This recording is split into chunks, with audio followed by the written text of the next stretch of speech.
This is Teachers Talk Radio, and you are listening live. Hello, good evening, good afternoon, good morning to all of my friends, family, colleagues and fellow educators. You're tuned into Teachers Talk Radio, the voice of education, on Sunday the 8th of December 2024. I'm your host, Sarah Kate Tolson, and welcome on board to tonight's episode of the Sunday Twilight Show, Inspection Ready, More Impact, Less Stress. This is Teachers Talk Radio, and you are listening live. Tune in live at ttradio.org, or to join in the conversation, download the Podbean app and search Teachers Talk Radio. Follow the hashtag TTRadio. Tune in, talk it out with Teachers Talk Radio. Welcome along to tonight's episode of the Sunday Twilight Show on Teachers Talk Radio. You're listening live, or perhaps you're tuning in on demand after the show. We are on at a slightly earlier time this Sunday due to losing my voice last week, the life of a teacher at the end of the first term, I think. But you'll be glad to know that I'm fighting fit, just about, a bit snuffly, but I've definitely got a voice, so we can carry on with the show as planned. So thank you once again to all of our listeners for joining in. So today we're tackling an issue at the very heart of our profession as educators, school inspections, and how they impact our classrooms, our leadership teams, and ultimately us as teachers, and the ones really at the heart of what we do, our beloved students. So whether you're a classroom teacher perfecting your trade, a head of department, or in senior leadership, juggling strategic goals, inspections are a part of our world, and more often than not, a real source of stress, unfortunately. In today's session, we're unpacking the challenges, celebrating best practices, and exploring how we can shift that focus from box-ticking exercises to impactful teaching and learning.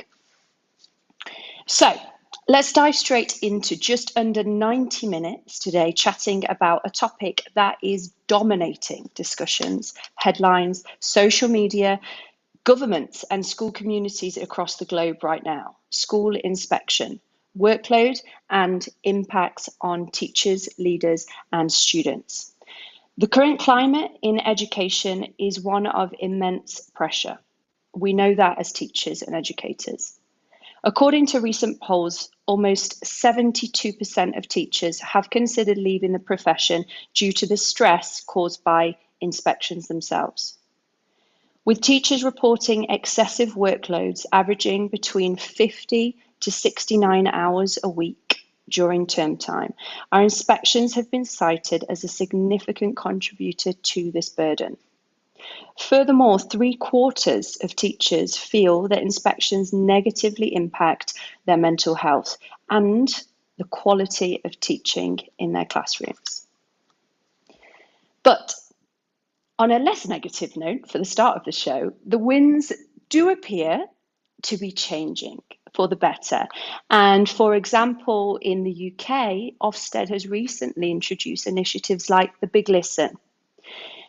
This was aimed at gathering feedback and listening to us as educators from a whole range of stakeholders, including ourselves, social care, parents and students alike, in a mission to try and make inspections a little less daunting. In the UK, political parties are also weighing in, with Labour proposing alternatives like a scorecard system to replace the contentious single word judgments that educators in the UK are very used to. Today's conversation then on our show isn't just about identifying the challenges of inspections, but it's about exploring solutions, moving forward and looking at inspections perhaps in a different light. How do we reimagine them? How do we take a different angle on quality assurance and accountability to reduce stress while still maintaining, of course, the all-important accountability we have as educators? What can leaders and policy makers do to ensure the focus stays on the teaching and the learning, not on the piles of paperwork? So joining me today, I am delighted to announce our two experts in their field who I know will bring really diverse perspectives to this debate or conversation as we delve into it. So together, we're going to unpack the complexities of it all. We're hopefully going to highlight some pathways to a more sustainable approach to school evaluation together. So just to add tension, I'm going to break now for our friends and sponsors at Teachers Talk Radio for our first set of adverts. Please get comfortable, listen in, and after the short ad break, I will be introducing my two amazing special guests onto the show. This show is brought to you in partnership with John Catt Educational, publishers of professional development books and resources that support great teaching and learning in schools around the world. Don't miss out. Level up your professional development today and visit johncattbookshop.com to explore the full range of titles. Use the code JCTTR2425 for 20% off your order. Happy reading. Parentkind are a national charity representing parent views and voice and championing parental participation in education and school life. By fostering strong school-parent partnerships, we can boost student attendance, improve behaviour and enhance academic performance. When parents actively participate, students thrive. Join the movement that's reshaping education for the better. Visit parentkind.org to learn more about reaping the rewards of working in partnership with parents. Are your teachers juggling multiple technology platforms and struggling to keep everything organised? Then Toddle might be the answer. Built by a team of ex-educators, Toddle offers an all-in-one solution for teachers that streamlines everything, from curriculum planning and assessments to communication and report cards. And the best part? Toddle comes inbuilt with an AI assistant that helps teachers save time and improve their practices. 85% of schools replaced 3 or more platforms when they brought in Toddle. Teachers using Toddle say that the platform helps them save up to 10 hours a week. That means more time for what really matters, supporting students and driving academic success. See how Toddle can support your school. Visit toddleapp.com. Hey education changemakers, ready for something special? It's Bet Show's 40th anniversary and we're throwing a free celebration just for you. Join us at London Excel from January 22nd to 24th to connect, learn and be inspired. Picture this, 300 plus speakers who truly get it, 600 cutting-edge edtech companies and all the fresh ideas you need to make 2025 your best year yet. So why wait? Head to uk.betshow.com, grab your free ticket and come celebrate with your peers. Because this is for you. See you at Bet. Amazing. Thank you again to our sponsors and friends at Teachers Talk Radio. Right, we are going to get straight into the show. Now, just a reminder to our listeners who are live, can you please text in your questions for our special guests, for myself, and any experiences you would like to share as well on our topics that we're going to discuss tonight. We really value your input as listeners and fellow educators as well. And of course, remember, you can listen live if you miss any of the show via the Podbeam app through the Apple Store or Google Play Store, and listen back on demand via Teachers Talk Radio website or podcast app. So we want to try and reach as many of our listeners and educators as possible tonight, because I think it's going to be I know it's going to be a really fantastic show. Okay, so I am going to welcome on first of all then our first special guest in no particular order is Shona O'Callaghan, and I hope I pronounced that right, Shona. So Shona and I actually haven't met in person, which does feel a little bit strange, but this is the power of social media now, connecting us, which is just wonderful via social media. And I knew as soon as we connected on social media that we had very similar interests, very similar outlooks on education, and her CV is impressive, to say the least. Her track record in education is unbelievable. The amount of experience in a whole range of different fields, different countries, and I'm sure she will talk much better about it than I'm currently doing. But she is a global advocate for inclusive education with over 20 years of experience in schools across the globe. Shona combines her expertise as a neurodiverse educator and a specialist in multilingual learning with a real commitment to fostering environments where every single student can thrive, which I just love. Currently, Shona is living in the wonderful sunny, I'm not sure how sunny it is. She can tell us in a moment, Spain at the moment. Very jealous. And pursuing a PhD, nonetheless, in dyslexia and multilingualism, which is just incredible in itself. She is an absolute leading voice and educational consultant in inspections and also in creating neurodiverse friendly classrooms, which I cannot wait to hear all about. So welcome on board to the show, Shona. Thank you very much, Sarah. Thank you. That was lovely to hear. I feel a little bit humbled, but thank you. So you should. Wow, so impressive, amazing. And Shona, what's the weather like? First and foremost, we all want to know. I think in Spain.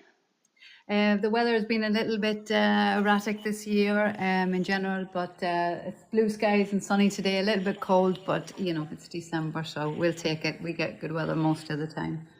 Perfect, amazing. And it's been about 29 in Abu Dhabi, so I can't complain either. But we'll start talking about that for our UK listeners who will log off very quickly if we continue. So, all right, Shona, I'm going to start then with a real blunt question, I guess. Get straight to the point. Mm-hmm. Positive or negative, your experience of inspections so far in your career? Ooh, that is tough one. Well, I think it's a twofold answer really. As a teacher, a former teacher, former secondary school teacher, inspections are always horrific for us as teachers because it doesn't matter what you're doing or how well you're doing it. You always feel, under pressure when you have someone standing watching you. And it doesn't matter how many times it's happened or how many observations you've had or anything like that. They always are very, very high pressured. And of course, because your job is and your profession and what you feel very, very passionately about is under scrutiny. And you feel a huge pressure in order to not only do well yourself as a teacher, but also to do well for the school, do well for the kids, really, show how fantastic your teaching practice is, how fantastic the kids are, and also how fantastic the school is. And so you're putting your best foot forward, and that's always very nervous. I think it doesn't really matter what, job you're in or profession you're in. If you are being watched, you're always going to be a little bit nervous, and it can always put you off slightly. So negative in that respect, that I don't think that us teachers actually do our best on inspection days. Let's be honest. When we're teaching and we're being watched, you're not teaching the best way. Probably the best lessons are when the inspector has left the classroom, and then you sort of breathe and you teach as you do naturally, and you have fantastic lessons. But on the flip side, as someone who is now consulting with schools and leading them through inspections, I've seen a different side to inspections. They seem a lot more. When you really see how different groups are trying to inspect schools, you see how they're actually trying to really help them to raise their levels, raise standards, help schools and support them. So in that respect, it can be a very positive thing. At the end of the day, we need inspections. Although we would really like not to have them, we do need them. We need them because if we don't have them, there's no standard. Standards can slip, and there's we are at the end of the day, we're teaching kids. This is a huge responsibility. It's a responsibility that we all feel as teachers, and it's one that we need to make sure that we're doing our best at all the time. So we need inspections, but we also need friendlier inspections. I think teachers and schools need maybe to be a little bit informed better about what it is that the inspectors are looking for in a more of a, how would I say this, in a way that is slightly friendlier and better communicated, rather than this feeling of there's a difference between the school and the inspectors, because most of the time inspectors are actually former teachers, and when they're coming in, they understand that the teachers are under pressure. So I think, to answer your question, I've gone slightly off, but to answer your question, I think you can have both experiences, both negative and positive. But I do think that inspections are needed. Yeah. Wow, what an answer to start off with, Sharon. I filled a whole post-it note with your answer with loads of other aspects that I want to talk about just for that one answer. So that was amazing. Thank you so much. And that's really interesting. Of course, the twofold, I'm sure everybody can agree with there. I don't think anybody has a completely negative, I hope they don't, experience of inspections.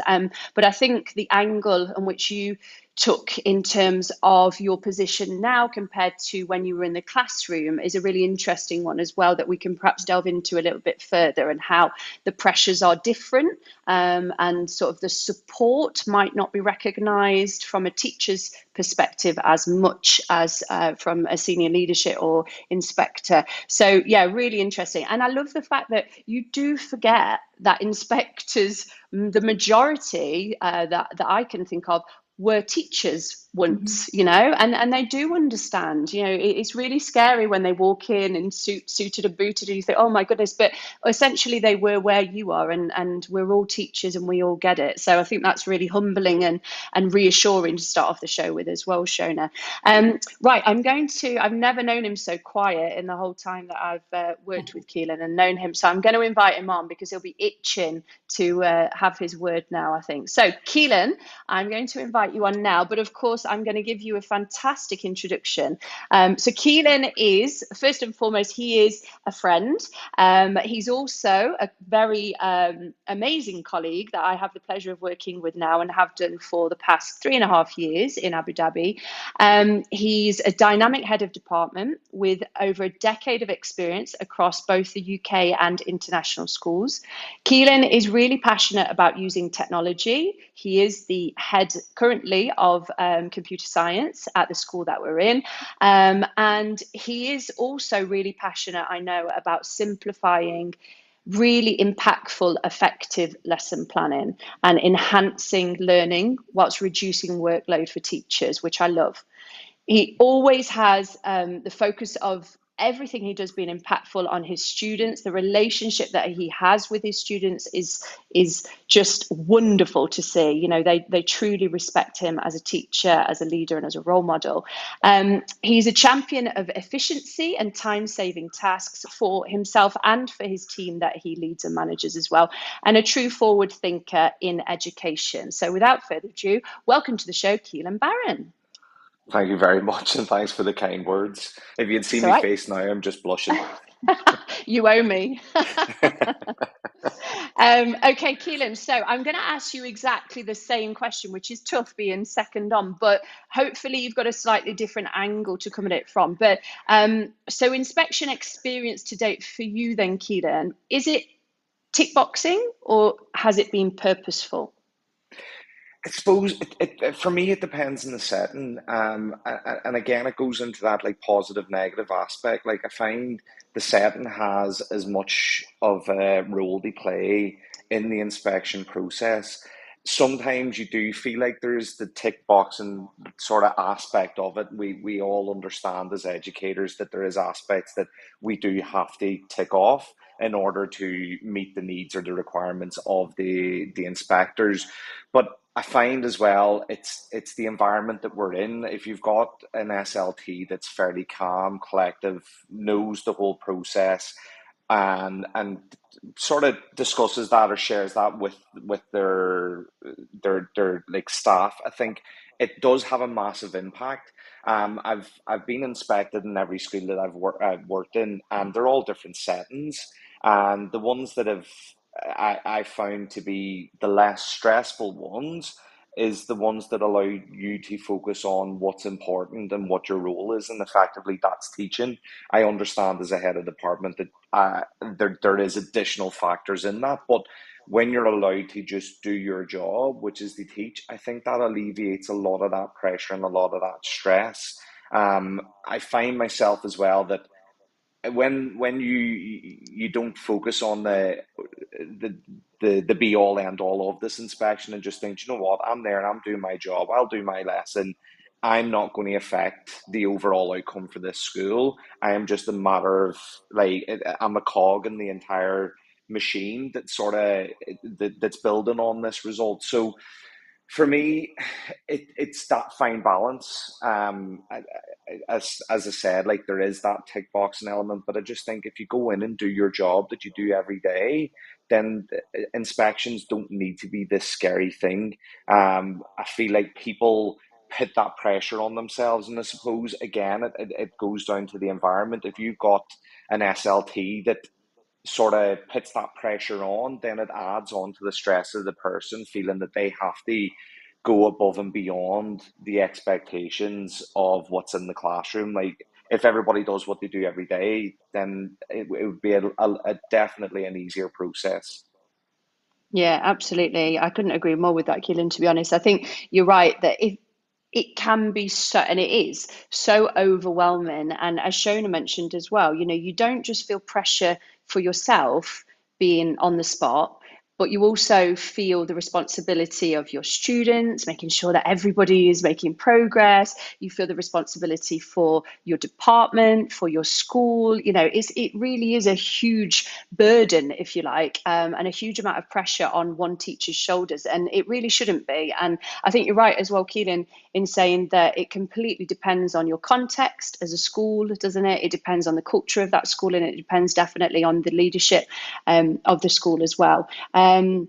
We're going to have a look at later on, Keelan, because I know you're keen to talk about, and I think this is a really useful aspect, perhaps, of this conversation, is what a lesson plan should look like. Now, I know we're a little bit restricted by our educational authorities, by our inspecting boards or governments, but it really is something I feel as a teacher, if I look back on the times that I've been inspected, or even just learning walks as quality assurance for myself as a teacher in my performance management, I think that sitting down and planning the lesson is something that takes far too much time, far too much mental capacity, far too much actual time out of the things that really, really matter, like getting to know my students and realizing the needs and the strengths of them. So we're going to have a more of a detailed chat about that later on. But I want to start off then, I think, this conversation with both of you, Shona and Keelan.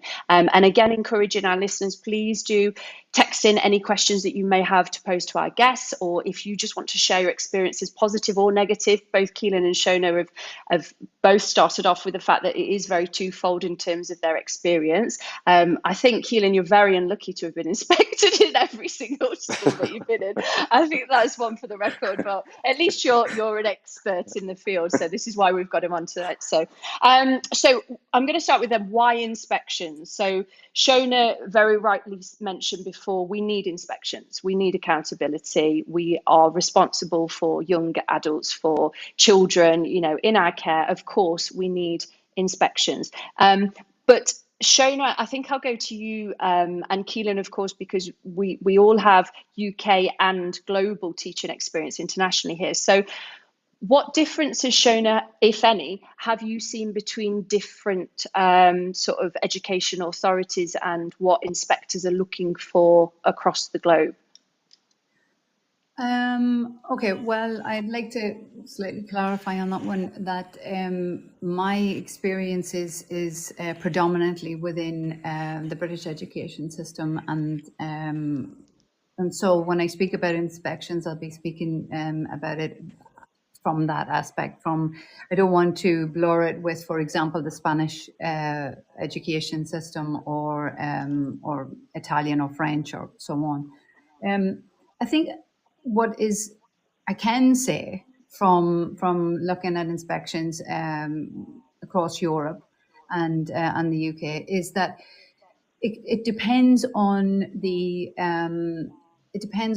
system itself. So, some systems can be different. So, for example, in Spain, you have education system which is different to the British education system in that it is not per se streamlined. There's lots of different schools that have lots of different methodologies. It can be taught in many different ways. The curriculum is set, but it can be delivered in many different ways, which is different to the British education system. And so the British education system has a different type, I suppose, of inspection in that way. I'm sorry, Sarah, I've sort of lost track of myself. Can you No, it's fine. No. And I'll invite Keelan as well, because I know Keelan has got the sort of UAE perspective on it as well, Keelan. So feel free to add anything. So if we're looking, what I want to get to the bottom of really is what are they looking for? What are inspectors looking for? And I think I know the answer to this. I think, if you agree with me, Keelan and Shona, that generally looking at, I mean, I don't have a great deal of experience internationally, but I have worked in the UAE for 3.5 years now and in the UK. And, speaking about the UAE, sort of ADEC and the KDHA in Dubai and Ofsted in the UK, they all have school improvement at the heart of the inspections and support and performance standards and the ultimate improving outcomes. So why do we need to have inspections? Because sometimes, for example, out here, we have more frequent inspections compared to perhaps Ofsted in the UK. So what is it from your experience, Keela and Shona, that you think they're really looking for when they inspect a school? Okay.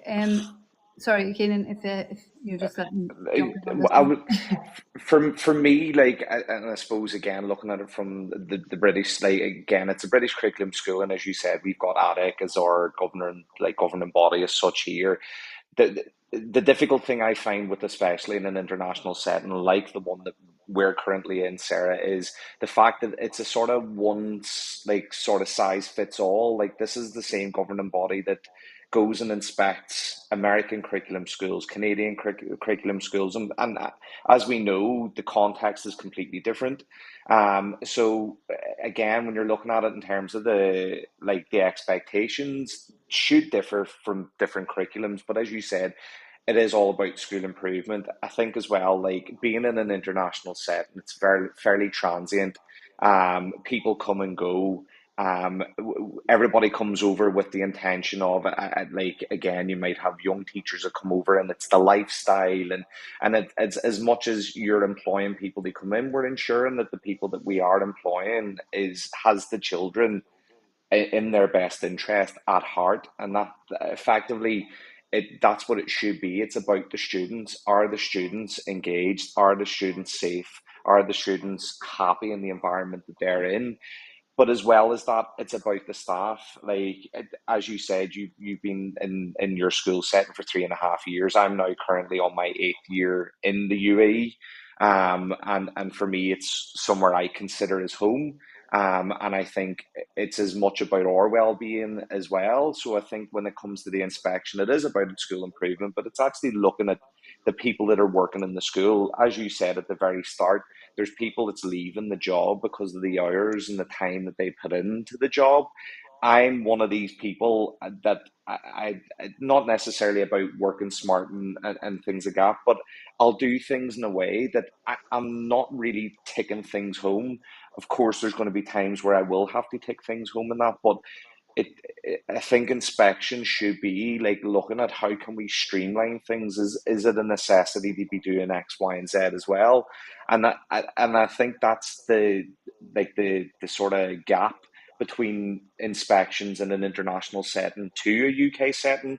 We are in a British curriculum school, but I find that the inspections and the inspection team are coming from the likes of the UK. They're dealing with Ofsted sort of requirements and needs, but they're in an international setting. and again, the context is completely different. So it's finding that sort of balance. But I definitely think it is. It's looking at that school improvement. It's definitely ensuring that the quality of teaching is there, the standard of teaching. But I think it's the well-being as well. I think inspections should really be about the well-being of both their staff and the students in the actual setting that they're in.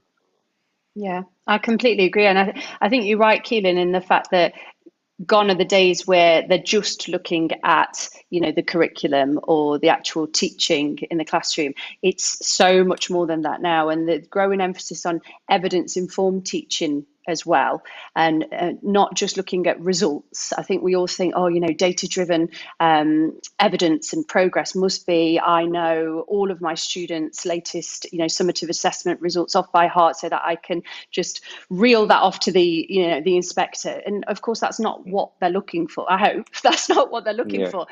And you mentioned inclusivity as well, which I know Shona is the expert here in.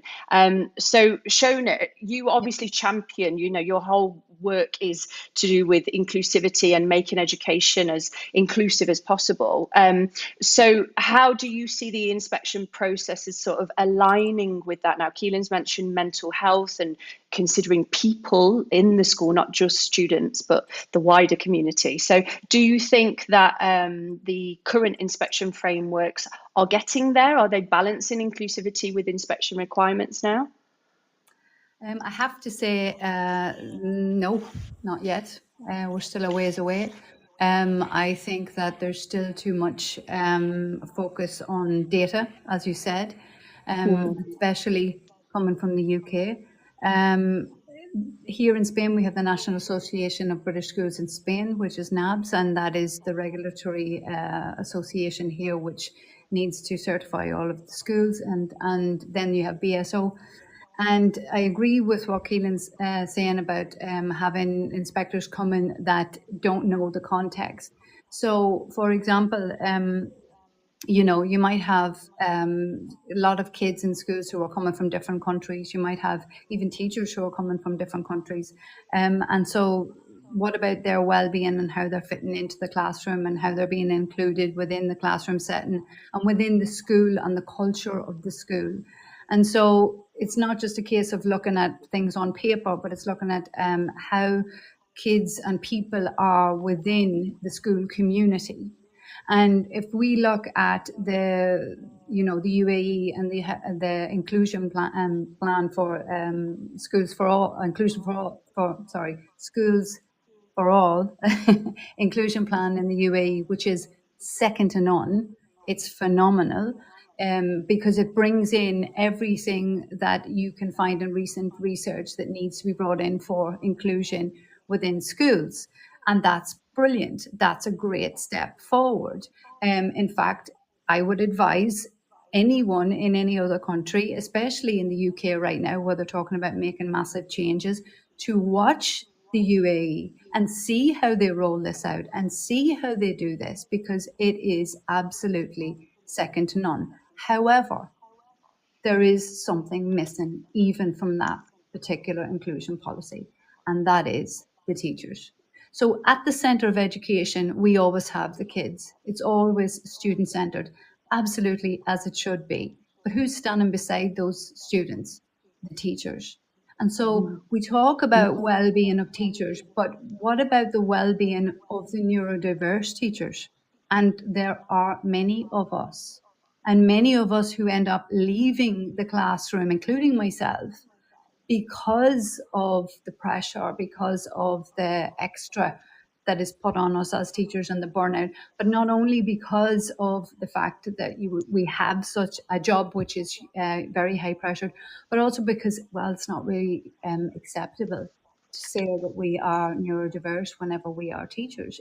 And how then are we talking about bringing inclusion in across the UK, across Europe, across the UAE, across the world globally, but we're not allowing our teachers to be role models, to stand up and say, I too am dyslexic. If I can do it, you can do it.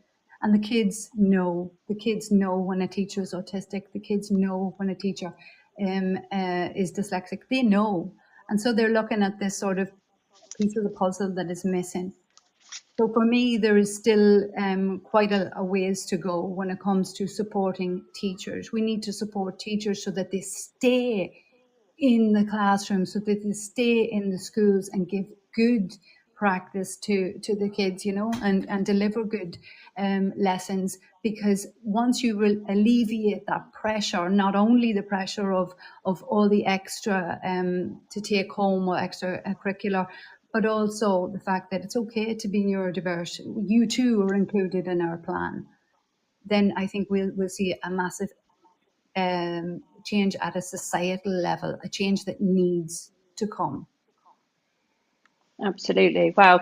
That's a really good answer, Shona. And that's made me think of so many different things again. And, I think there's a classic meme that I've seen on social media. And it's something about, you put so much time and effort, of course we do, into our students' well-being and making sure that, if we take Maslow's hierarchy of needs as a human being, making sure that all their needs are met so that they can access the curriculum and have the best education we can provide for them. But you're right, if the teacher stood in front of them, if that human being isn't regulated, and there's so many reasons why we might be dysregulated in the world that we're living in now as humans, not just teachers, we've got to put those people first. And it's interesting, actually, having a read before the show today about the consultation. And as you said, there's so much change going on at the moment. It's an exciting time, I think, in the UK. I think educators, leaders are quite apprehensive about it, the unknown at the moment. And it's a similar feeling I know from Dubai colleagues at the moment, where they have postponed inspections for a year at the moment, but who knows what's going to happen in the future. And people are kind of going, woof, this is lovely. This is a relief for a year. We can take maybe not the foot off the pedal, but, we can relax a little bit. But it's how you actually balance that, I think, moving forward and across the globe, so that there is equity amongst the accountability systems that we have for schools as well. But the Big Listen response. So Ofsted launched this May time, I think, this year. And some of the results of that, I was reading that Ofsted are now, I assume, putting into their consultations for the changes moving forward. But things like, it must be based on trust, the inspection procedure. We will listen and we will act accordingly to teachers and their input, and not just teachers, but social workers, students and parents as well. We want to reduce unnecessary pressures. Now, that was quite generic, whether that's on a teacher or a student level, senior leadership, we don't know. They're talking about notifying schools on Mondays to give them extra preparation time, making work more collaborative as inspection body and schools, rather than them being, and I think one of you mentioned this earlier about, I think Shona, it was you, that, that they're actually human beings, they're teachers just like us, they shouldn't be separate entities here. Ofsted are talking about embodying values, professionalism, courtesy, empathy and respect, building a regulatory system for social care and taking better account of context of the schools, which again, Keelan, you've mentioned. So perhaps we are moving in the right direction in terms of school inspections and accountability. But as you said, Shona, perhaps we're not quite there yet by the sounds of it, in terms of our teachers. And we can see that from statistics, can't we, as you mentioned, in terms of teacher retention. So we've touched on so far, time is flying, as I know it always does with these really interesting conversations. So we've touched on then why we need inspections in schools. And I think as teachers and passionate educators, we're all in agreement that we can't scrap inspections, unfortunately, as I'm sure some of us would probably like to do. But we've looked at, what are they looking for? And I guess across from our experience, the three of us, we can say that the aims are on the quality of education. The purpose is, of course, accountability here. They're looking, I guess, and we should be as teachers as for improvement. And this is what we, again, really champion to our students, that it's okay to make mistakes. It's the improvement that we're looking for, no matter how small or big, rather than perfection. And I think this is something that, again, as Shona said, we really, really need to remind teachers and leadership about, that it isn't perfection that they're looking for, it is improvement and some small forms perhaps of progress that we can show. So my question then, just before we take another ad break then, Shona and Keelan, is, Keelan already mentioned about the context of your school and the SLT, I guess. Is transparency really important then from a senior leadership point of view for inspections in sort of shaping that trust in a school prior to the inspection? And do you think that this helps reduce stress and workload for teachers? I can jump in there. Yes, go for it, Keelan. So I feel like it's one of those ones. There's a fine line. There should be transparency. There shouldn't be anything like hidden agenda. It should be very much, look, the inspection team's coming in. This is what they're looking for, but we're going to work with you to ensure that our school is in the best position in order to showcase that. The transparency of what the expectation is for the teachers definitely is something, because ultimately the inspection isn't just about teaching and learning. There's other factors that come into it, as you said, well-being. It's also about leadership. But ultimately, I find, and I suppose when I think back to my earlier years in teaching and my very first Ofsted inspection, the onus is you feel like the onus is on you. All the pressure is on you. It doesn't seem like now and again, you don't see what's happening in the background, but you don't seem to see the pressure from the side of leadership. You always find that everything's being passed on to you. And sometimes things are getting passed on to you without probably the right explanation on something. So I think transparency is key, but how much transparency, that's where the sort of line, like how far like across the line do you go? And I get probably leadership may have a different opinion on that, because obviously there may be things that they don't necessarily have to share with their teachers. But I believe by ensuring that there is transparency, and it doesn't even go with inspections, it just goes in general with most decisions that be made in schools. If an SLT or if your leadership team are transparent and give a good enough detailed explanation or description as to why something is happening, then the likelihood is you're going to have more of a buy-in. I've found that in recent CPD, that's the big thing. It's about buy-in, and in order to get buy-in, you have to sell the idea to people, and I think transparency is a key aspect of that. But again, I understand there is going to be elements that you can't be transparent with. It's not something that your teaching staff really need to know. It goes down to even the, for example, of well-being of students. There's certain things that can't be shared with staff, and there's things that can be shared with staff.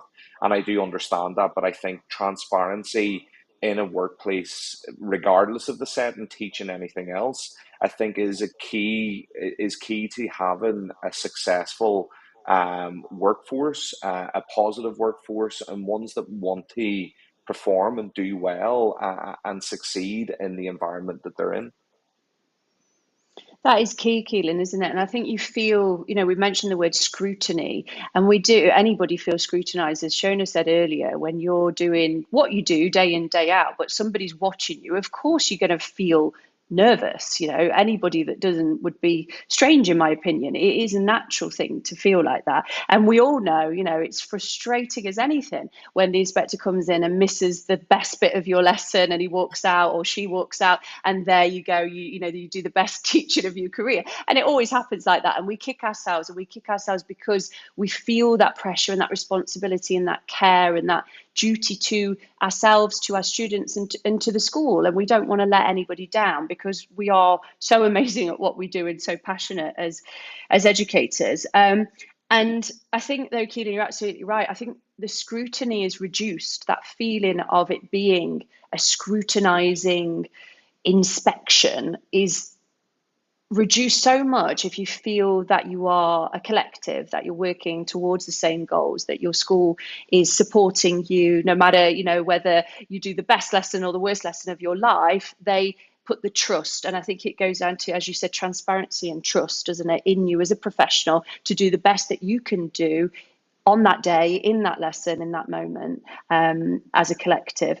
Shona, I'm going to ask if you want to add anything just before we break for the news on that one. Yep, Yeah, I go agree for it. with everything that Keelan has said, and I think that it's really important. I think, first of all, it's very, very important, yes, that teachers don't need to know everything, because that's sort of, as Keelan said, it's part of their well-being and protecting them to a certain degree. But that's not their responsibility. There are things that are not their responsibility, and so they don't need to be thinking about that. They can focus on their own, enough of their own responsibilities without having to think of extra things. And so really what it boils down to, as you said, is trust. And if that trust is always there, not just there on inspection times, but not just there at times when we think we might be inspected this year, but that trust is within the school all the time, from SLT right down, then that builds a culture within the school that is obvious to the inspectors when the inspectors come in. When the inspectors come in, they are not really, we feel they are, but we feel that they're coming to look at us as teachers and on our ability. But really, they're looking at the kids. They're going to speak to the kids. They're going to open the kids' books. They're going to interview random kids. It's the kids who are going to be giving the information. So the kids who, will be able to, if you're putting on a fantastic lesson for the day, but it's not what you usually do, and this is what I would always warn teachers not to do, then the kids would be like, why are you doing that today? And it's a bit of a giveaway.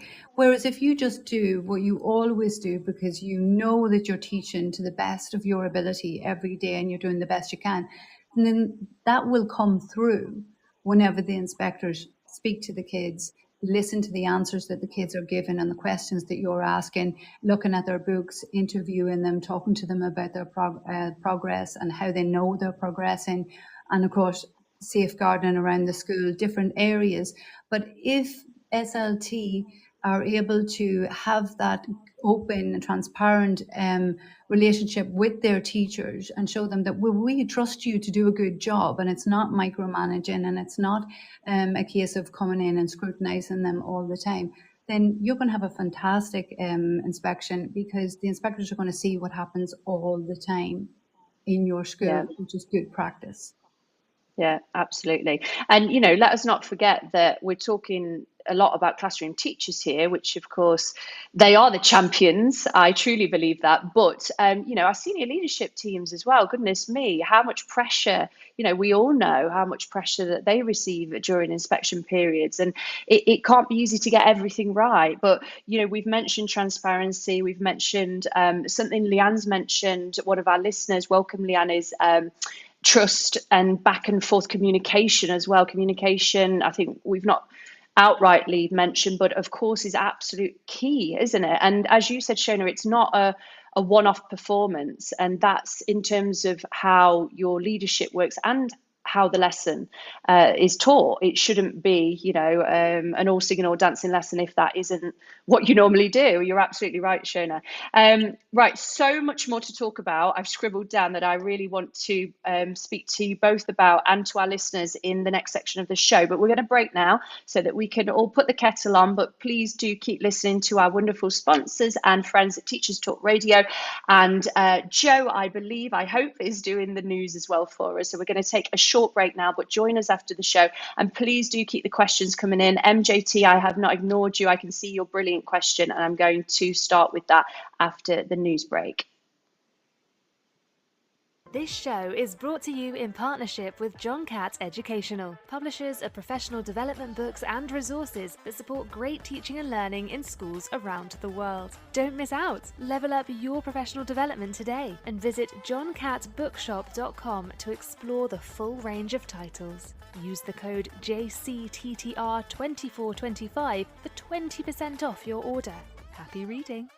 Parentkind are a national charity representing parent views and voice and championing parental participation in education and school life. By fostering strong school-parent partnerships, we can boost student attendance, improve behaviour, and enhance academic performance. When parents actively participate, students thrive. Join the movement that's reshaping education for the better. Visit parentkind.org to learn more about reaping the rewards of working in partnership with parents. Are your teachers juggling multiple technology platforms and struggling to keep everything organised? Then Toddle might be the answer. Built by a team of ex-educators, Toddle offers an all-in-one solution for teachers that streamlines everything, from curriculum planning and assessments to communication and report cards. And the best part? Toddle comes inbuilt with an AI assistant that helps teachers save time and improve their practices.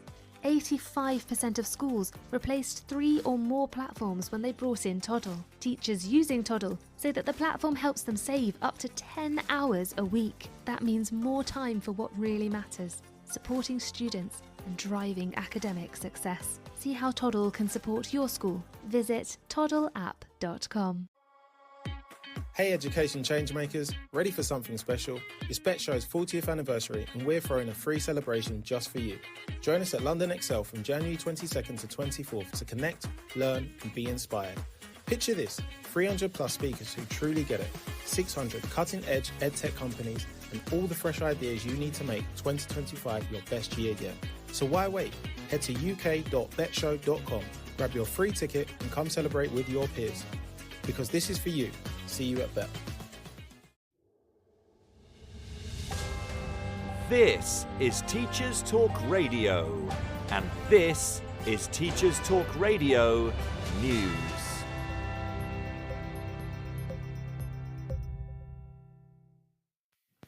Schools Week covers targets set by Prime Minister Keir Starmer to boost the proportion of reception pupils achieving a good level of development to 75% by 2028. Labour's Plan for Change also sets out how the impact of its so-called opportunity mission will be measured through attainment at the end of secondary school, but does not set a specific target. The focus on giving children the best start in life will be measured by improvements in EYFS profile results.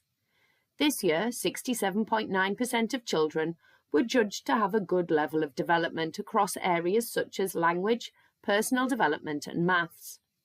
The highest ever percentage was 71.8%, but that was under an old assessment system. According to data published alongside the pledge, hitting the target would mean approximately 40 to 45,000 additional children a year would need to reach the developmental goals. Research from the Centre for Young Lives suggests children who are not school-ready are almost 2.5 times as likely to be persistently absent and 3 times more likely to end up as NEET. In a speech, the Prime Minister said hitting the milestone was an almighty challenge, as 1 in 3 children are not ready for school at the age of 5. Nick Harrison of the Sutton Trust said the target was absolutely the right ambition, but it will be a monumentous task. The government said its first step is recruiting 6,500 extra teachers, but ministers have still not set out exactly how they will meet this. Further details of the plans can be found on the Schools Week website and across media outlets. BBC News Wales reports that university fees are set to rise to £9,535 a year, a £300 increase, from September 2025. The Welsh Government's announcement brings tuition costs in Wales in line with a rise already announced for universities in England. It is the second increase in charges for Welsh courses within a year, after the maximum charge went up from £9,000 to £9,250 this September. A 1.6% increase to maintenance support for undergraduates was also announced. A government spokesperson said raising fees was necessary to ensure Welsh higher education institutions remain competitive. Further details and reaction can be found on the BBC News Wales website. Both the BBC and Schools Week also report on comments from Ofsted Chief Inspector Sir Martin Oliver on the issue of school attendance. Sir Martin has revealed he is worried about the rise of so-called flexi-schooling. saying Ofsted isn't able to get a proper handle on the practice. The Inspectorate's annual report warns of a rise in what it describes as unorthodox patterns of education. This includes a small number of schools allowing children to be flexi-schooled, where parents choose to home educate their children for part of the week. The Chief Inspector said he is very concerned that schools can record this as an authorised absence, which means Ofsted can't be sure how prevalent the practice is. He went on to say he has raised concerns with Department for Education and thinks greater safeguarding is needed. Sir Martin also made reference to an Education Policy Institute report which compared GP registrations with school records for children aged 5 to 15 and found that 400,000 children it might expect to see in schools are not attending. Further details on all of the comments made by Sir Martin can be found online. Plans by all three exam boards to introduce on-screen GCSE exams have been delayed due to disruption caused by the general election and the recent curriculum and assessment review. OCR, AQA and Pearson EdXL had ambitions for digital assessment in 2025 and 2026. Both require sign-off from the regulator Ofqual. But OCR has said it can't launch digitally assessed computer science GCSE despite making good progress on the qualification. Whilst for Pearson, they said giving the choice for on-screen GCSE English Language and Literature in 2025 is now unlikely. AQA had already confirmed a delay to introducing on-screen exams for GCSE Polish and Italian. An Ofqual spokesperson said it has not received any formal proposals for on-screen assessments. Ofqual and the Department for Education have been undertaking a feasibility study on what it would take to make GCSE and A-level exams fully digital. Finally, East Anglia Bylines reports that a group of French school children from northern France were left disheartened after British border authorities denied them entry to the UK due to a minor clerical error. The group of students aged 10 and 11 had been due to spend 5 days in the Scottish Highlands, but British border officials in Amsterdam stopped them citing incorrect information on the France-UK school trip travel information form. The form is mandatory since Brexit. The error was linked to passport and identity card numbers, reported in the same section rather than on separate designated fields. The group was forced to return home despite each student carrying a valid identity card, usually sufficient for entry under current UK-France agreements, as long as the school they travel with is registered with the French Ministry of Education. Since Brexit, French school visits to the UK have fallen by 60%. Prior to the vote to leave, French educational trips contributed an estimated £100 million per year to the UK economy.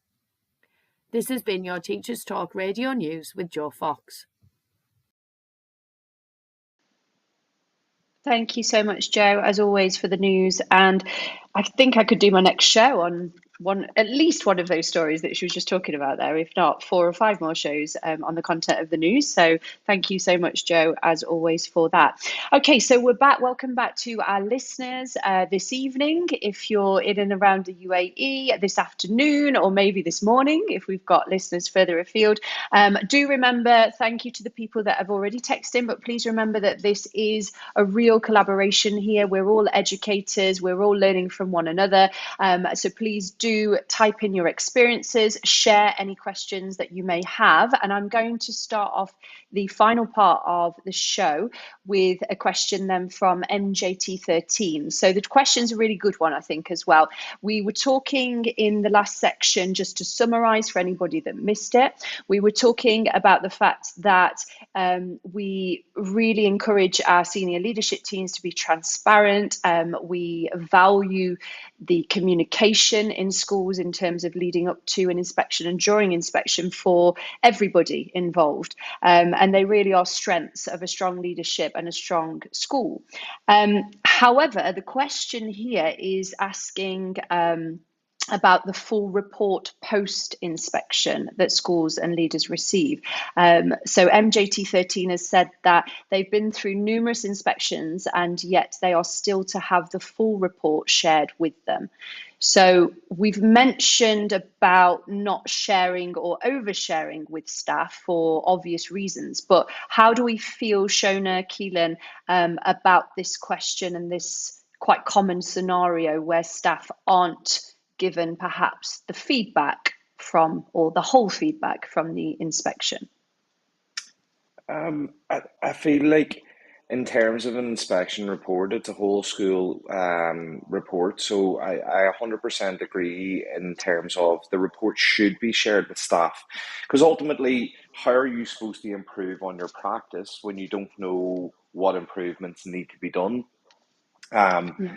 and if that report hasn't been shared with you, then you're kind of going in, for example, to your next inspection a little bit blind. Or if you get the sort of information ad hoc or fairly late into the next academic year, or a couple of weeks before the next inspection, it doesn't give teachers ample enough time in order to prepare for that. And as such, that adds the pressure. We talk about our workload, we talk about the pressure that teaching staff feel when it comes to inspections. And I feel like that's one thing that does have a major impact when you're not given that information in ample enough time to prepare or to reflect on your own practice and to be able to develop it and improve it, and you're given that in a matter of weeks before, and like, not that we know when the inspection will be, but when we're sort of anticipating an inspection to come, and as such, then it adds that additional pressure to staff. So I have to agree with the listener that I feel like the report should be shared, because, as I said, it's a whole school thing. Again, reports should be shared. I know in the likes of when it comes to the Ofsted gradings and that in the UK, that the report is shared. People can access that. So again, in terms of an international setting, I don't know where else in the world, but it should be shared, and especially with the teaching staff. As you said, it's that trust with the staff. It's building that relationship with them. It's building the transparency with them that, look, this is what we got in our previous report, and this is what we're working towards, and this is something that's going to take us 2, 3, 5, 10 years, whatever it is. But it's something that everybody can work. It's a common goal that everybody's working towards. So I do believe that the report should be shared, especially with the teaching staff, because let's be honest, without the teaching staff, then we don't have a school. We're the driving force of a school. Leadership aren't leadership without the teaching staff there. So ultimately, we should be the ones. We're the ones that's on the ground. We're the ones that's dealing with the students. We're dealing with the well-being. We're dealing with all these different aspects. We should know these things. Again, I understand, as we talked about previously, that there may be certain things that might necessarily need to be shared, but I think transparency when it comes to an inspection and it comes to the report is definitely something that people need to be aware of.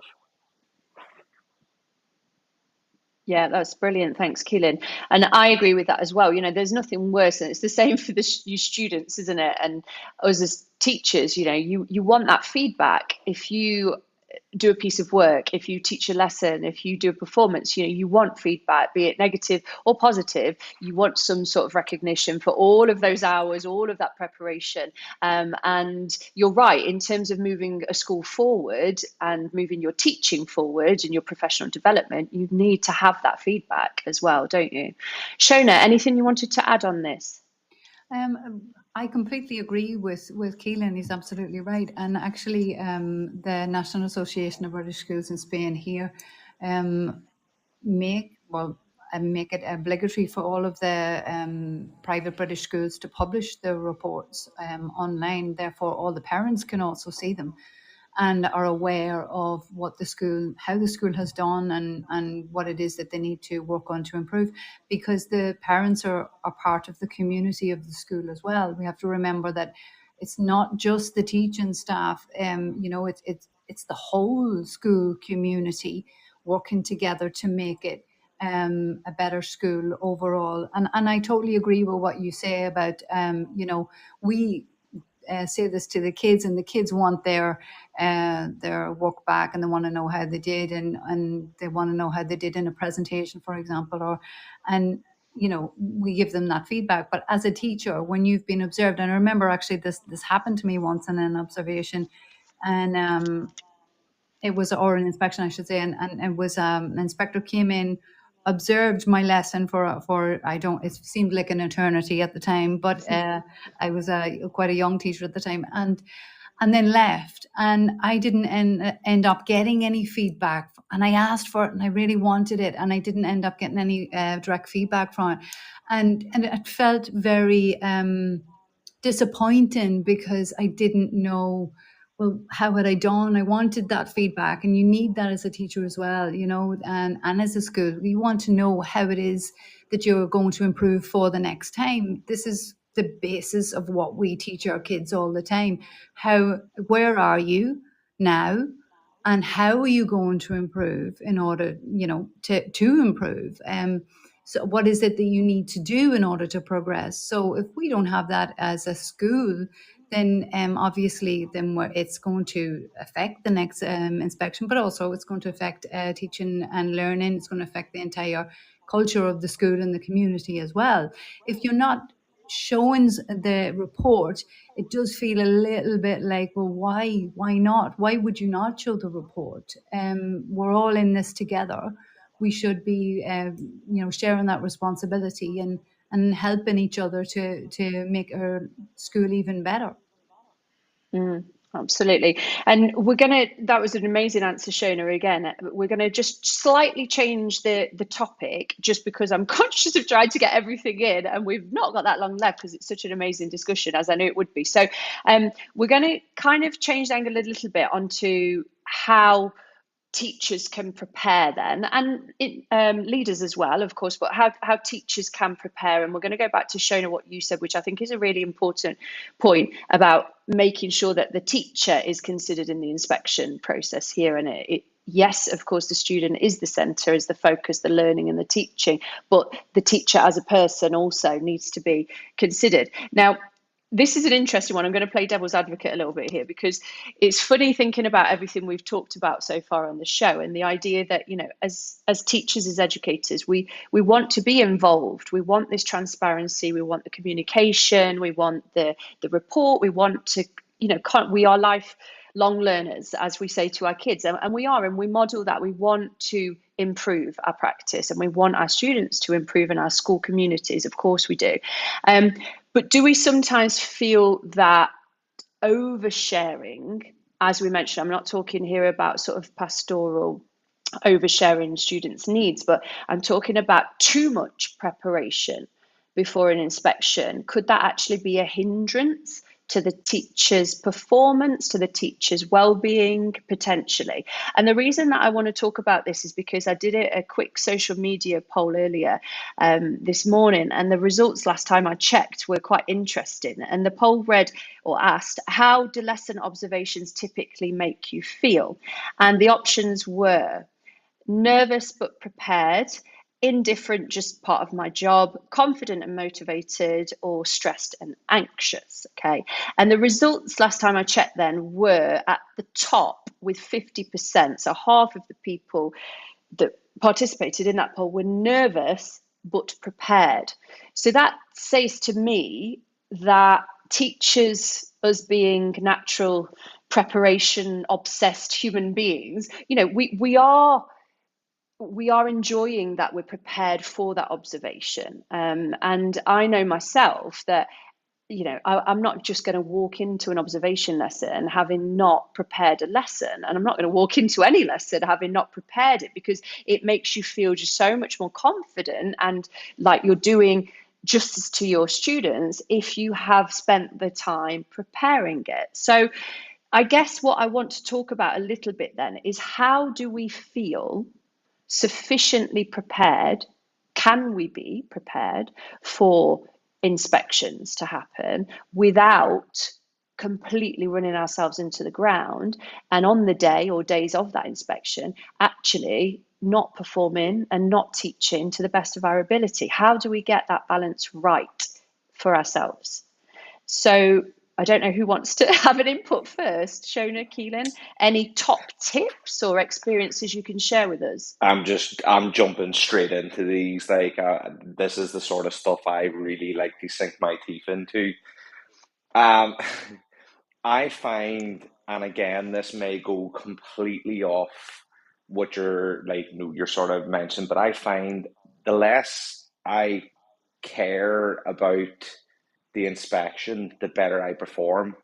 Now, that doesn't link into preparation because I know I'm prepared. As I said, and as you said, we're all educators. We're not the finished product.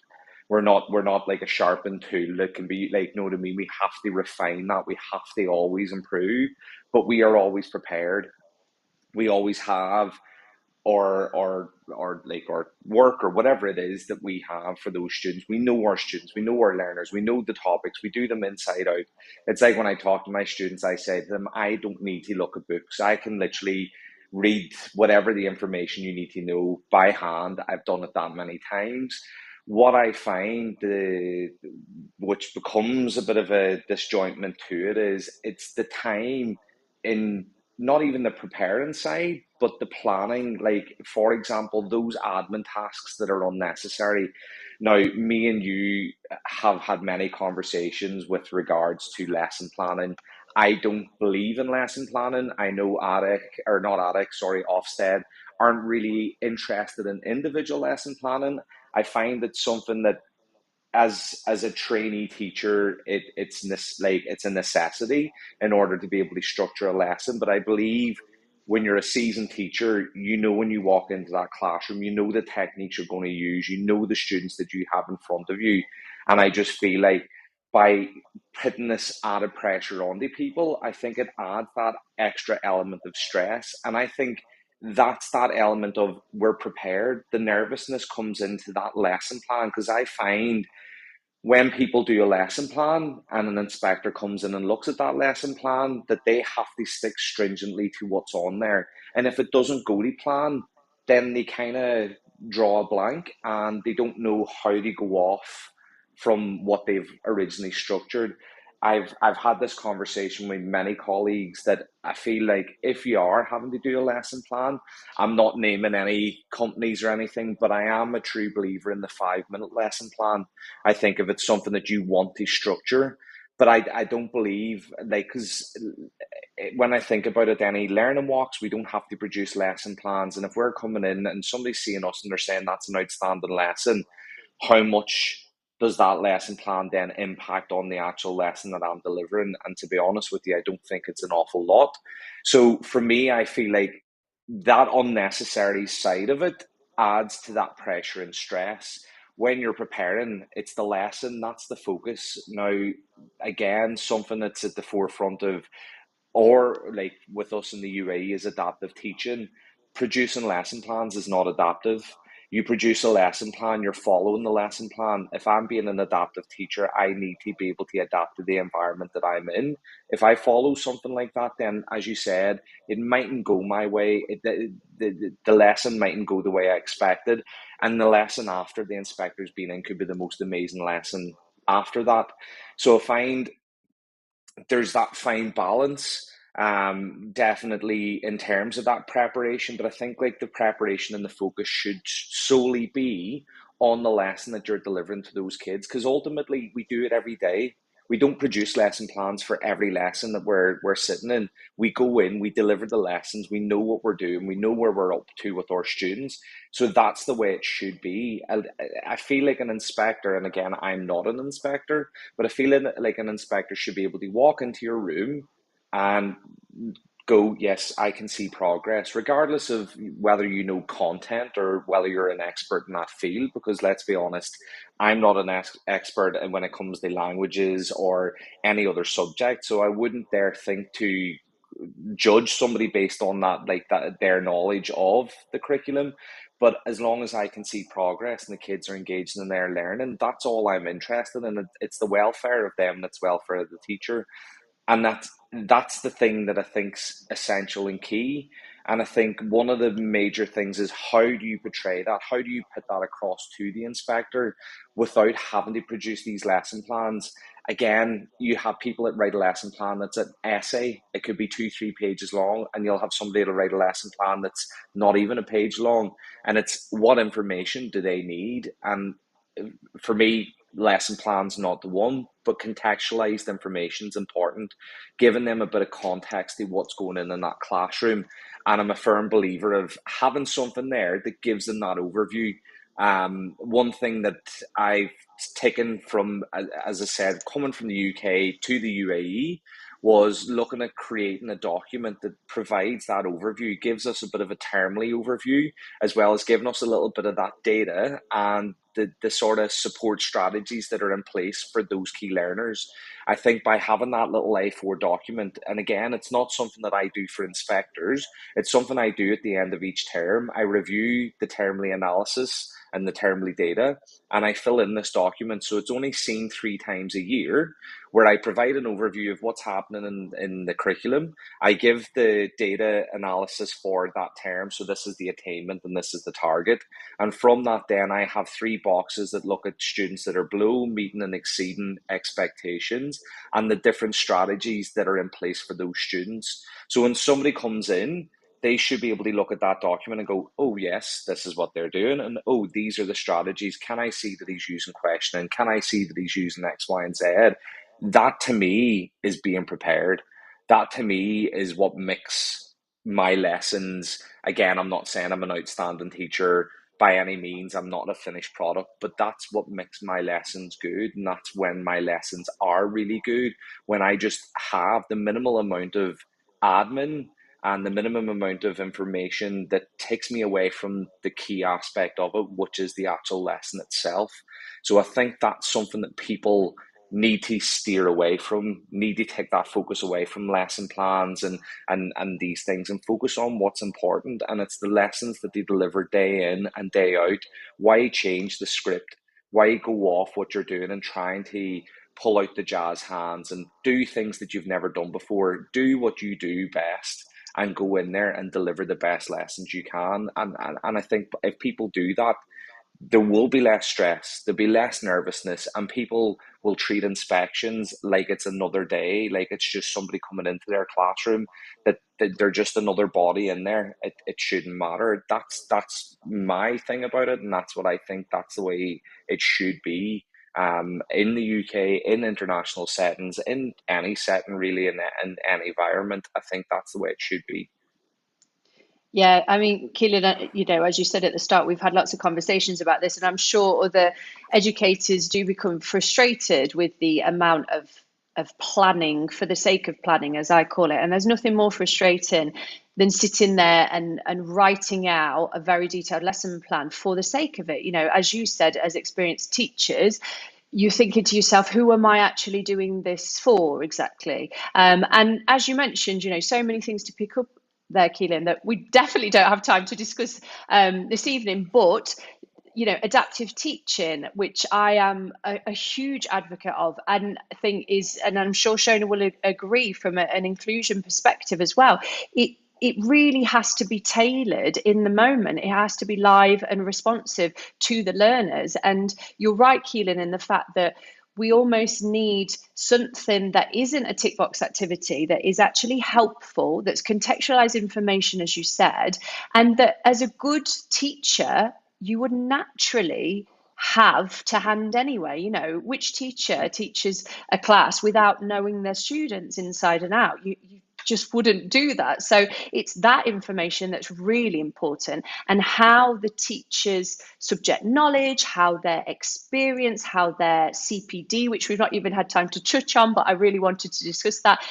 How is that tailored to ensure that the teacher feels prepared and confident to be able to redirect the lesson, to reroute the learning if needs be, to meet the needs of the students in front of them. And I wanted to add in as well, I went to a recent conference in Dubai, which was amazing. And there was some influential, incredible speakers there, leaders in education in the UK and the UAE as well, and across, in fact, internationally. And there was Sir Christopher Stone there, who is now my idol, but also two really influential people that I wanted to mention, which is Sahir Gilani, who's the head of education in Bahrain, and Marissa O'Connor, who's the CEO and senior vice president of GEMS, which I'm sure we're all aware of is huge out here internationally. And something that came across in their panel discussion, which was interestingly about being ready for school inspections and gave me the passion and the insight really for this show tonight, was that they wanted to convey to leaders, mainly in that room at this event, but also teachers, that you are the leaders of the inspections, not the inspectors. So you actually should be telling the inspection team all you know about your school, about your community, your context, your students in that setting. And, you know, they really laboured the point, and a really interesting and insightful point, that you're never ready as a school. You never should be ready. And we've mentioned, Shona, Keelan, you've both alluded to the fact that we're not looking for perfection. We're not looking for the finished product in our students, in our teaching, in our settings at all. But this idea of having this collective wisdom, this narrative, and that it shouldn't be a one-off performance. It should show the everyday journey of a school. But what I wanted to come to Shona now with, as we sort of do our last section of the show then, is this idea, which is quite new, I think, in the realm of education inspections now, but of data-informed teaching and its role in inspections. I think as an experienced teacher, more recently, when this sort of buzzwords, if you like, have come around for inspections, this data-informed teaching, it's made me think, oh my goodness, I don't have training on this. What data are we talking about? Do I need to collate more data? Do I need to do more summative assessments? I feel like the whole time I'm just assessing these children, and I want to actually teach the curriculum. So I think for me, it's made me feel quite anxious. And I've been teaching 14 years. So what do you think, Shona, inspectors are looking for when we talk about data-informed teaching in an inspection? I think that inspectors want to see that teachers have, or schools have, really good idea about their students and where their students are at, and the potential that they have and where they're going to, and how to get them there. I think that data informed is great. It can give a certain amount of information, but like you say, how much more data can we produce as schools?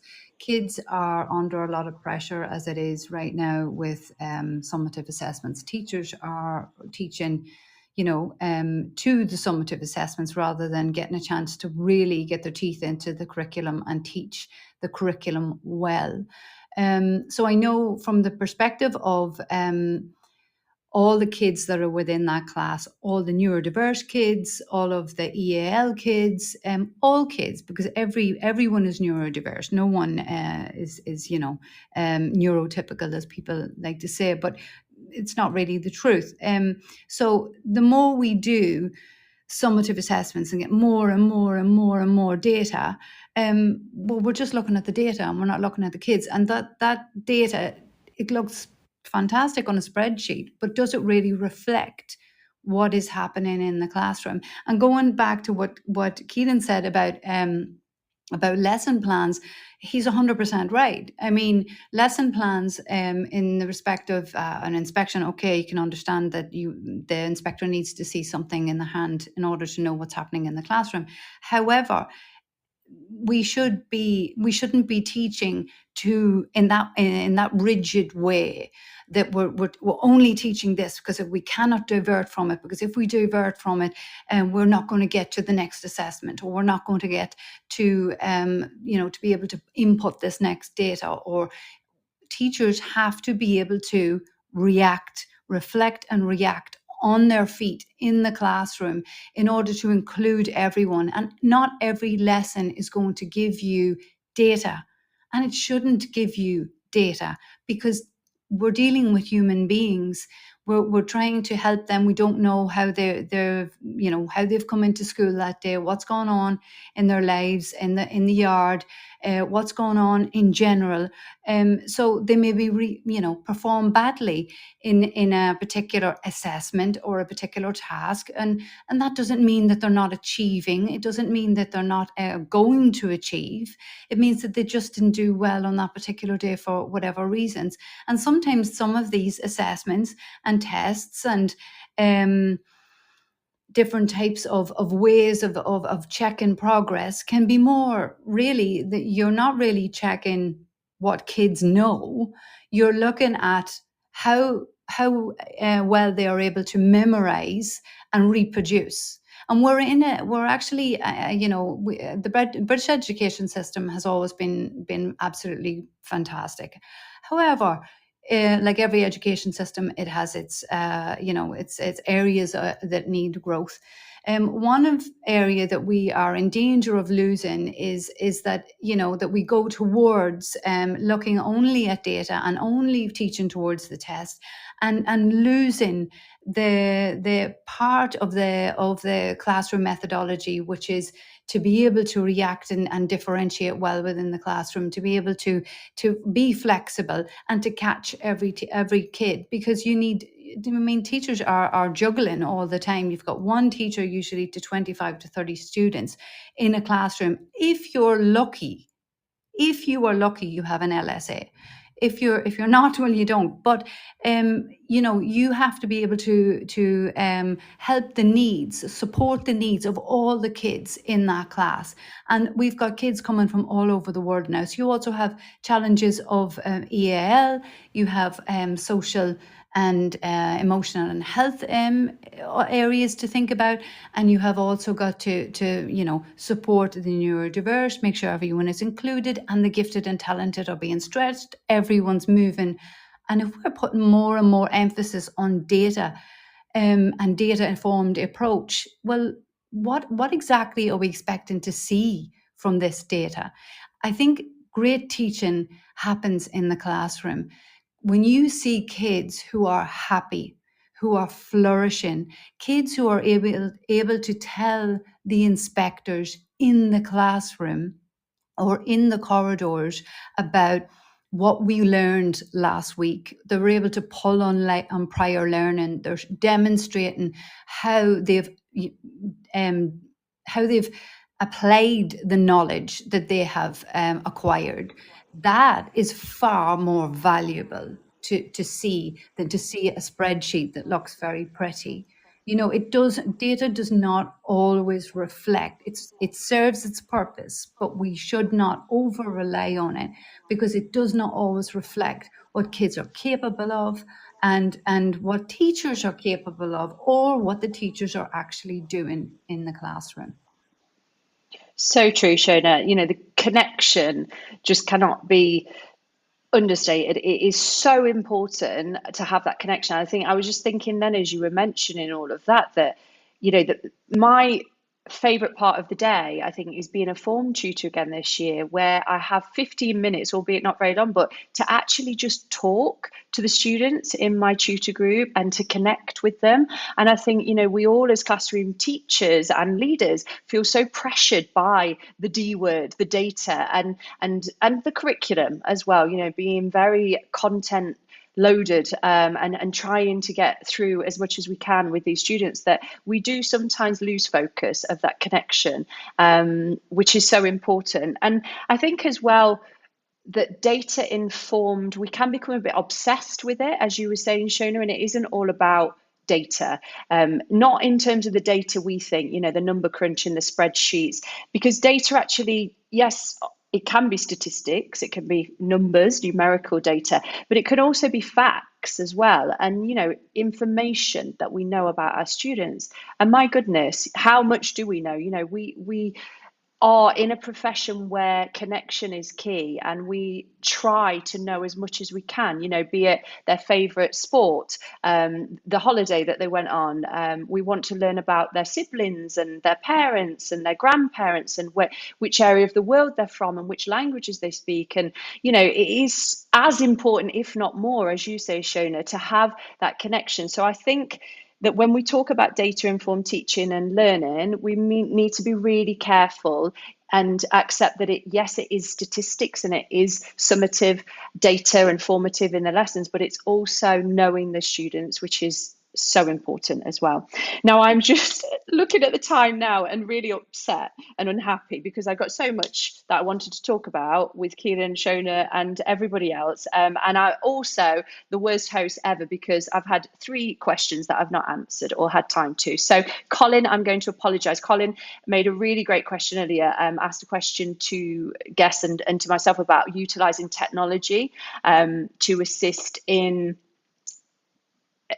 sort of relieving the stress and taking the pressure off teachers and leaders in inspection scenarios, which I think is a really great conversation that we can have. And I know Keelan would be excellent as head of computer science to assist us. He always helps me with spreadsheets and every technological issue I have. So maybe we could offer some connections on social media if Keelan's okay with that, and we can try and give some ideas and top tips on that, because I'm conscious of 2 minutes left and I need to play our adverts in the end. Another question as well we've had from MJT13 was the thoughts on teachers who plan lessons for inspections, but then that horrible feeling when you put so much effort in and then you're not observed. How deflating is that? And again, this is something that we could all talk about, I think, for another half an hour at least.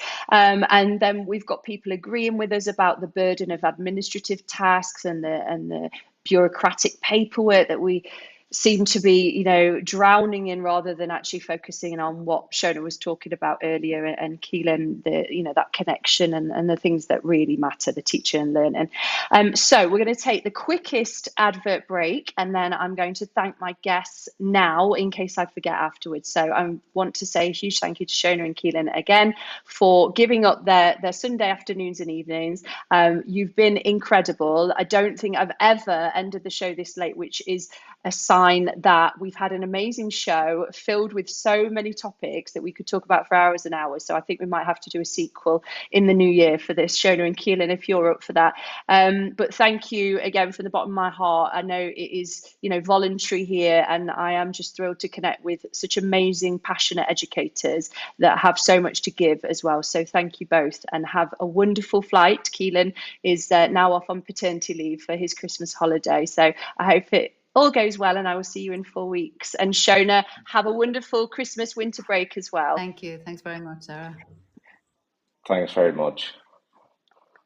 This show is brought to you in partnership with John Catt Educational, publishers of professional development books and resources that support great teaching and learning in schools around the world. Don't miss out. Level up your professional development today and visit johncattbookshop.com to explore the full range of titles. Use the code JCTTR2425 for 20% off your order. Happy reading. Parentkind are a national charity representing parent views and voice and championing parental participation in education and school life. By fostering strong school-parent partnerships, we can boost student attendance, improve behaviour, and enhance academic performance. When parents actively participate, students thrive. Join the movement that's reshaping education for the better. Visit parentkind.org to learn more about reaping the rewards of working in partnership with parents. Are your teachers juggling multiple technology platforms and struggling to keep everything organised? Then Toddle might be the answer. Built by a team of ex-educators, Toddle offers an all-in-one solution for teachers that streamlines everything, from curriculum planning and assessments to communication and report cards. And the best part? Toddle comes inbuilt with an AI assistant that helps teachers save time and improve their practices. 85% of schools replaced 3 or more platforms when they brought in Toddle. Teachers using Toddle say that the platform helps them save up to 10 hours a week. That means more time for what really matters, supporting students and driving academic success. See how Toddle can support your school. Visit toddleapp.com. Hey Education Changemakers, ready for something special? It's Bet Show's 40th anniversary and we're throwing a free celebration just for you. Join us at London Excel from January 22nd to 24th to connect, learn and be inspired. Picture this, 300 plus speakers who truly get it, 600 cutting-edge edtech companies and all the fresh ideas you need to make 2025 your best year yet. So why wait? Head to uk.betshow.com, grab your free ticket and come celebrate with your peers. Because this is for you. See you at Bet. Thank you to our sponsors and friends at Teachers Talk Radio. And that brings the final show of 2024 to a close. Wow. We've had an amazing show this evening. We've had the pleasure of navigating school inspections with purpose, clarity and confidence. We've explored so many different topics and how impactful, for example, lesson planning can be, reduced workload and inclusive education. All of these can really transform the inspection process into an opportunity for growth, not just for schools, but for us as teachers and for our students alike. A huge thank you once again to you, our dedicated educators, supporters and listeners, and to our amazing guests, Shona O'Callaghan and Keelan Barron, for sharing their insights, practical strategies, experiences and time on a Sunday afternoon and evening where they are. You both reminded us that when we focus on meaningful teaching and learning, inspections can serve as a supportive framework rather than a source of judgment and stress. If you missed any of our shows today, the replay will be available on demand after the live show. Until our next show in 2025, I wish you all a wonderful winter break, a happy Christmas to those who celebrate, a happy new year to you all. And I just wanted to encourage you as my final words to take this time over the break or this week as we go into our final week for us of term one. And in the UK, I think you've got 2 or 3 weeks left, not to rub it in, but I encourage you to read a poem called The Lost Generation, which I had the pleasure of reading at a recent education conference, thanks to Sir Christopher Stone's inspirational and impactful session. It's called The Lost Generation, and it really is the boost I think we all need as educators at this time of year. Thanks again to Teachers Talk Radio and to you all, and have a wonderful break. You've been listening to Teachers Talk Radio. Tune in live and listen back at ttradio.org. We look forward to hearing from you next time on Teachers Talk Radio.